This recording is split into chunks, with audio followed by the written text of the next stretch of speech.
Passport জটিলতায় বিপাকে পড়েছেন মালয়েশিয়ায় বসবাসরত প্রবাসী বাংলাদেশিরা। বন্ধ রয়েছে এমআরপি পাসপোর্ট সেবা। ভিসার মেয়াদ শেষ হওয়ায় পাসপোর্টের আবেদন করেছেন 25,000-এর বেশি প্রবাসী। প্রবাসীদের অভিযোগ, হাই কমিশন কিংবা আউটসোর্সিং কোম্পানি থেকে পর্যাপ্ত সহযোগিতা পাচ্ছেন না তারা।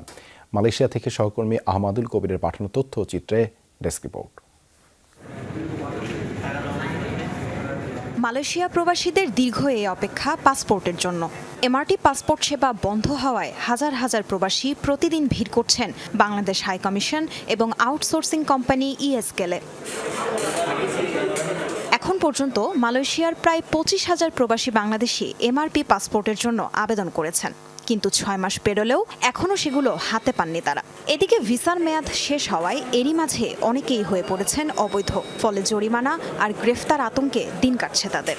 সকালবেলা আমরা আসার পরে বলতেছে 500 লোকের মাত্র কাগজপত্র নিবে, মনে হয় 1000-এর উপরও লোক আছে।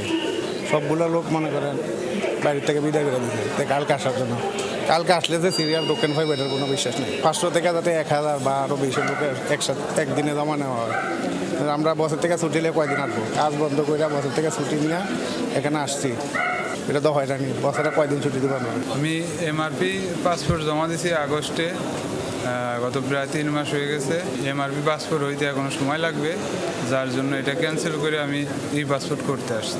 প্রবাসীদের ভোগান্তিতে কুয়ালালামপুরে বাংলাদেশ হাই কমিশন জানিয়েছে, MRP booklet, lamination foil paper ঘাটতি ও এমআরপির প্রিন্টিং মেশিনের যান্ত্রিক ত্রুটির কারণে পাসপোর্ট প্রিন্ট করা যাচ্ছে না। ফলে বাংলাদেশ থেকে পাসপোর্ট আসতে দেরি হচ্ছে। তাজরিয়ান সোবহান, যমুনা নিউজ।